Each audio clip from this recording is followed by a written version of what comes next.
এটা তো ମୁଁ କହିଥିଲି ଆପଣଙ୍କୁ ଗଲା ଥର ବି ଓଡ଼ିଶାର ସବୁଠୁ ପ୍ରେଷ୍ଟିଜିୟସ୍ ଟୁର୍ଣ୍ଣାମେଣ୍ଟ ହେଲା state selection tournament senior state selection tournament. ଏଥିରେ ଆମର 79 ଜଣ ରେଟେଡ୍ ପ୍ଲେୟାର ଖେଳିଥିଲେ ଆଉ 24 ଜଣ ପିଲାଙ୍କୁ ଏଥର AICF ଫିଡେ ଆଇଡି ଦିଆହେଇଛି। ତେଣୁ ଏଇଟା ଗୋଟେ great achievement for us. Another thing ହେଲା ଯେ 122 ପିଲା ଯେହେତୁ ଟିକେ ପରୀକ୍ଷା ଥିଲା ପିଲା ଟିକେ ଷ୍ଟ୍ରେନ୍ଥ କମିଗଲେ, ଅଦରୱାଇଜ୍ ଏଟା 150 କ୍ରସ୍ କରିଥାନ୍ତା। ପିଲାମାନେ ବହୁତ ଭଲ ଭାବେ ଏଠି ଖେଳ ହେଇଛି, କାହାର କିଛି କମ୍ପ୍ଲେନ୍ ହେଇନି। ଯେଉଁ 4 ଜଣ ପିଲା ଆଜି ସିଲେକ୍ଟ ହେଇଛନ୍ତି ସେମାନେ ଯିବେ ହରିୟାଣା ଖେଳିବା ପାଇଁ, ନ୍ୟାସନାଲ୍ ପାର୍ଟିସିପେଟ୍ କରିବେ। ଆଶା କରୁଛୁ ଆଗାମୀ ଦିନରେ ଓଡ଼ିଶା ଚେସ୍ ଆସୋସିଏସନ୍ ତରଫରୁ ସେମାନେ ଯେଉଁ ଯାଇ ଖେଳିବେ ନିଶ୍ଚିତ ଭାବେ କୃତିତ୍ୱ ଅର୍ଜନ କରି ଆସିବେ। ଆମେ ବି ଅଲ୍ ଓଡ଼ିଶା ଚେସ୍ ଆସୋସିଏସନ୍ ତରଫରୁ ଆଗରୁ କହିସାରିଛୁ ଯେଉଁମାନେ ଯାଇ କୃତିତ୍ୱ ଅର୍ଜନ କରି ଆସିବେ, ପ୍ରଥମ ଦ୍ୱିତୀୟ ଭିତରେ ରହିବେ ନ୍ୟାସନାଲ୍ ଲେବୁଲରେ, ସେମାନଙ୍କୁ ଅଲ୍ ଓଡ଼ିଶା ଚେସ୍ ଆସୋସିଏସନ୍ 50,000 ଟଙ୍କାର ପୁରସ୍କାର ରାଶି ଦେବ। ତେଣୁ ସବୁ ପିଲାଙ୍କୁ ଭଗବାନ ଆଶୀର୍ବାଦ କରନ୍ତୁ। ଆମରି ଓଡ଼ିଶାର ପିଲାମାନେ ବହୁତ ଗର୍ବ ଏବଂ ଗୌରବ ଆମ ପାଇଁ ନେଇ ଆସୁଛନ୍ତି।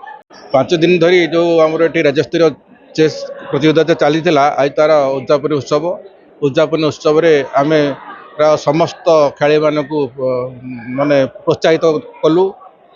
1 2 3 4 सीरियल जो मैंने हेले से माने हरियाणा को खेलने जी से आम आशा करूँ भगवान पाखे प्रार्थना करूँ जे से जहाँ हो आम ओडिशार गर्व रखु, भारत में टेक आणतु। यही हूँ आम ढेंकानाल चेस एसोसिएशन माने इच्छा चलता आमर जी मेन पुरोधा कहले हम नहीं चेस खेलर आमर भट्ट भाई आमर पूर्वतन मंत्री नवीन चंद्र नारायण दास ये जो प्रोग्राम करी 82 मसीह आरंभ कर तो बहुत खुशी कथा, बहुत आनंदर कथा। आम ढेंकानाल जिले में यही प्रोग्राम सब जारी रखिंट से मोर दी बड़ भाई बहुत बहुत धन्यवाद दे आम एमती जारी रखु चेस खेल आगू को आम ढेंकानाल जिला जाऊ बहुत उन्नति। डेफिनेटली बहुत खुशी लगुच मो टूर्नामेंटा जमती लाइक वेन्यू फेन्यू सब ठीक थिला, बहुत भल भाव एसी हॉल भी थिला।